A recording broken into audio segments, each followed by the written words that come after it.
What is going on, everybody? It is Dylan with Astrodfs, bringing you a brand new video. Today's video, I'm going over some desirable spots for rookies in this upcoming draft. Now, there's still a decent amount of free agents out there that could change stuff, not in a major way, probably not in a minor way at all either, but some names could fill up some of these rosters and change some things come the draft. So first is the Arizona Cardinals, right? And in my opinion, they have two holes, right? Obviously, James Conner is their starting running back. He's very efficient, been really good, especially in the red zone for him. But he is getting up there in age. They don't have anybody. Michael Carter had some plays. DJ Dallas hasn't done anything. Tony Jones done nothing. So they have an opportunity for a running back two to kind of fill in there. I think it's a really good spot on this Arizona team, especially if James Conner goes down and misses any time. Typically, running backs will miss some type of time. Especially once they get up there in age. So a running back for Arizona is really good. And then the wide receiver. Now, although Arizona has the 4th overall pick, there's a lot of rumors that Minnesota is trying to trade up. Denver might be a team to trade up, getting that 4th quarterback. So it's not guaranteed that Arizona is getting Marvin Harrison Jr. They could go back in the draft and they might have somebody else they have to go to later. Which is a big hit, taking away someone like Marvin Harrison from Kyler Murray. Now, if Marvin Harrison or Malik Neighbors, for that matter, whoever the wide receiver ends up being, if they keep their pick, is in a really good spot where the Cardinals lost Marquise Brown, Cardinals lost Rondell Moore. Like I said, their running back room is not very, very good. Their offensive line kind of got better through this offseason so far. And then we have Trey McBride, who just came off of a career year, really made a name for himself. But even if they don't get that first one wide receiver, I still think whatever receiver they can get has a really good shot of making an opportunity on this team. You look at the wide receivers, and the only one that really stands out is someone who I've hoped for is Michael Wilson here, 24 years old. Had some upside games. Greg Dortch was another name. Kind of had some upside, but no one really stands out, regardless of Wilson and Dortch. No one stands out as a true wide receiver one for this team yet. It's kind of been Trey McBride being the wide receiver one at tight end, but I think Arizona is the first team that has a lot of opportunities for rookies in this upcoming draft. Next on this list is the Carolina Panthers, and we're looking at the tight end room for the Carolina Panthers.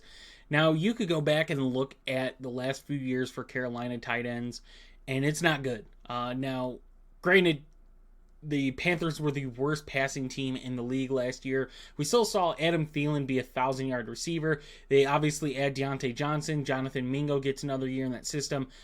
Terrace Marshall, had high hopes coming out of college. But the tight end room is kind of where I'm looking at for a rookie to end up now. The Carolina Panthers don't have a first-round pick. They have a lot of holes defensively. Their running back room is okay. It's nothing special at all. It's a good running back class for that back half, right? There's not any, true superstar running backs in this draft class, but I think there's running backs in the 3rd, 4th round are going to go that could be efficient for teams this coming up season. But the tight ends, granted, this is not a really deep tight end class at all. If you take Brock Bowers away, it's probably a very below average tight end class to say the least. But they have an opportunity here. Well, granted, adding Deontay Johnson to this offense adds another pass catcher for Bryce Young. Their offensive line gets better. New coaching staff, essentially. So things can change from what we saw last season. And if a tight end ends up in Carolina, there is some value that they can have of taking over the tight end one job. Ian Thomas and Tommy Tremble are good blocking tight ends, but neither one of them are good pass catching tight ends. And that's what usually a young quarterback needs, is a tight end that's 5 yards down the field, could just throw to and depend upon in pressure situations. So I think Carolina tight ends could have a really opportunity if you see a rookie go there. Obviously, Ian Thomas and Tommy Tremble, are going to be on the roster unless something happens, off the field. Like I said, they're good blocking tight ends, so they're going to have an uphill battle if they do draft a rookie tight end this year. The tight end free agency is just terrible this offseason, to be honest. They could bring in another name. It could be an option. But if they go into the draft and draft somebody late, it could be a good landing spot of an investment Now, like I said, it's not a great tight end class either, so I would not invest heavily. But the upside of what it could become, Adam Thielen's 34 years old. Chuba Hubbard, I think, is in his last year, second to last year of his rookie contract. Miles Sanders just did not look good for Carolina at all. So you're kind of looking at Deontay Johnson, who I think he still has to get paid. But Jonathan Mingo, Terrace Marshall, and a lot of these other unproven guys. So I think a tight end, if they were to, emerge and have a pretty decent season in Carolina, their dynasty value could go up quite a bit going into the year after that. So Carolina tight end is number 2 for me. Number 3 on this list is Cowboys running backs. Now we saw the running back room go from Ezekiel Elliott and Tony Pollard, and both those guys are not on this team anymore. Pollard signs in Tennessee.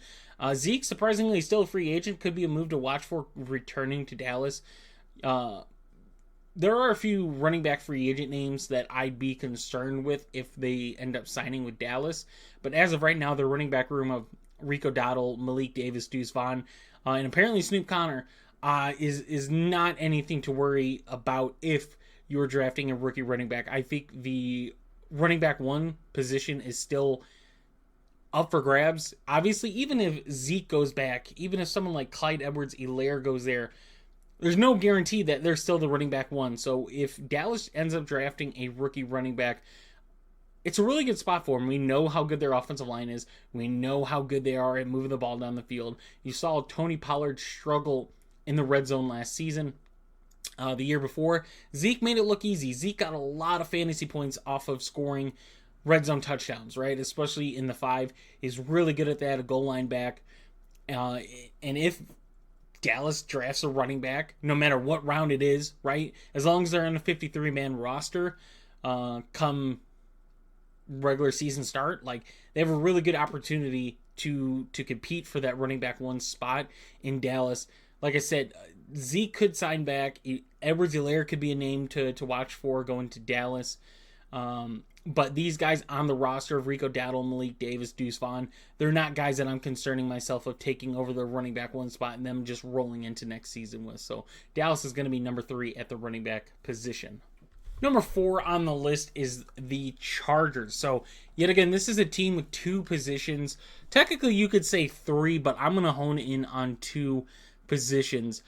And that is running back and wide receiver. They signed Gus Edwards. I think that's a really good signing for how the Chargers offensive scheme is probably going to go, of having someone like Gus Edwards, to where when they get in the red zone, they're going to score. They're going to use Gus Edwards. He's going to get in the end zone. That is his role.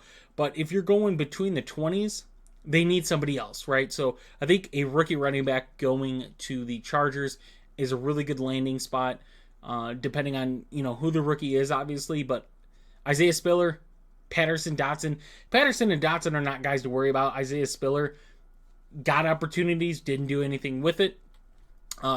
Edwards, like I said, is going to be the running back 1, but whoever comes in there has a really good shot of being the RB2 and a more explosive running back for the Chargers. And then next is obviously the wide receiver position. They get rid of Mike Williams, trade away Keenan Allen. Guyton doesn't go there. Even Gerald Everett leaves the tight end room. They kind of replace him with Will Dissly and Hayden Hurst, but still not Everett. And you're left with Josh Palmer and Quentin Johnson, basically. So, Chargers have the 5th overall pick. They're rumored to, go Joe Alt, maybe. Rumored to go Malik Neighbors. There's a scenario where Marvin Harrison Jr. lands to them, right? There's a scenario where Minnesota trades up to 4 and Justin Herbert gets Marvin Harrison Jr. They don't go tackle. They kind of worry about it and, do what almost Cincinnati did when they drafted Chase. I remember I was even a person that knocked Cincinnati for drafting Chase over a tackle, but you see where that's at, right? Obviously a great move there. So even if they don't go receiver in the first round, it's still a really good wide receiver class, to where a rookie wide receiver that comes into this receiving room easily has a shot at the wide receiver 1 position. Now, Quentin Johnston did not have a good rookie year. Everyone knows that. It's not telling you anything new. Josh Palmer had his moments on the Chargers, but yet again, he's more of a deep ball threat. He's not somebody that's going to be relied upon to fill the role of Mike Williams or Keenan Allen. So if they do get Marvin Harrison Jr., obviously it's a great landing spot. You're happy.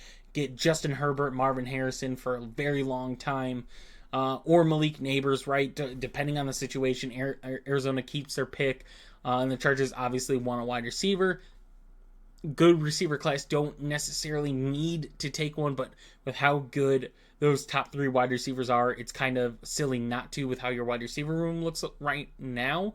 But even if they go later, it's a really good spot for the Chargers, for pretty much any rookie wide receiver to have that opportunity. We've seen what the Chargers are capable of in producing fantasy-wise for wide receivers. Granted, the offense is going to change, but you still have Justin Herbert as a quarterback. Regardless of how people are going to view Harbaugh running the team, of being a run-heavy team, I get it. But you don't have a franchise quarterback like Justin Herbert to not throw for 4,000 plus yards a season. You just don't. Even with Brock Purdy still having very impressive passing numbers, and his passing catchers, amazing fantasy numbers. So don't get that twisted that they're going to be such a run-heavy team that Justin Herbert's not going to produce fantasy numbers. And no, it's still going to be a good spot regardless of, pretty much who they get. There's a lot of good wide receivers in this class and a lot of good opportunities for these guys to rise in dynasty value during and into the following offseason, depending on how their season ends up. But the value could go up quite a bit. Obviously, if they draft Marvin Harrison, Malik Neighbors, those guys are going to go up in dynasty value if they have a good year, right? But it's not that significant. It's not a Puka type of boost, where this is a team where you get a Puka type of boost. A wide receiver stands out. Obviously, it's really hard to do what Puka did last season, but to put up really good rookie wide receiver numbers like a Jordan Addison, like a Rashee Rice, like a Zay Flowers, you put up any of those numbers and you're a wide receiver drafted in the 3rd or 4th round, going in, the late 2nd, 3rd, 4th round in rookie drafts for Dynasty, there's a lot of opportunity to move up in value there, right? So I think it's a really good spot. I could see the Chargers taking, 1, 2, 3 wide receivers in this draft. Obviously, they're going to be later in the draft. They're not just going to tackle wide receiver. Running back still a hole. Offensive line could get better. That defense definitely could get better. So be on the lookout for the Chargers for a team in the running back and wide receiver. Next on the list is the New York Giants. This is a team with, multiple positions as well. So a couple things. You don't know what the Giants quarterback situation is going to look like. There's rumors. Obviously, Daniel Jones has a big cap hit. Regardless if they let him go or not, it's still a decent-sized cap hit. They have Drew Lock. They used Tommy DeVito last season. There's a situation they draft a quarterback. Now, do I think it happens? No, right? I think they go wide receiver. I think it's pretty clear for what they need is wide receiver and a healthy wide receiver at that. They've had problems the last couple seasons of getting their wide receivers healthy. It's kind of why you saw Kadarius Toney gone. You see, Shepard, Darius Slayton, even Wandell. All these guys have been pretty banged up consistently, just hurt. I remember a couple years they were out of money because they had so many wide receivers signed and they kept getting hurt. But yeah, I think running back Devin Singletary is a good fill-in type of guy. Guy that's going to get you 4 to 5 yards a carry on average. Now, obviously, it's not going to do that every game, but I think he's a solid enough running back to do that. But he's not an explosive enough back, right? He's not a guy that's going to replace Saquon's fantasy production.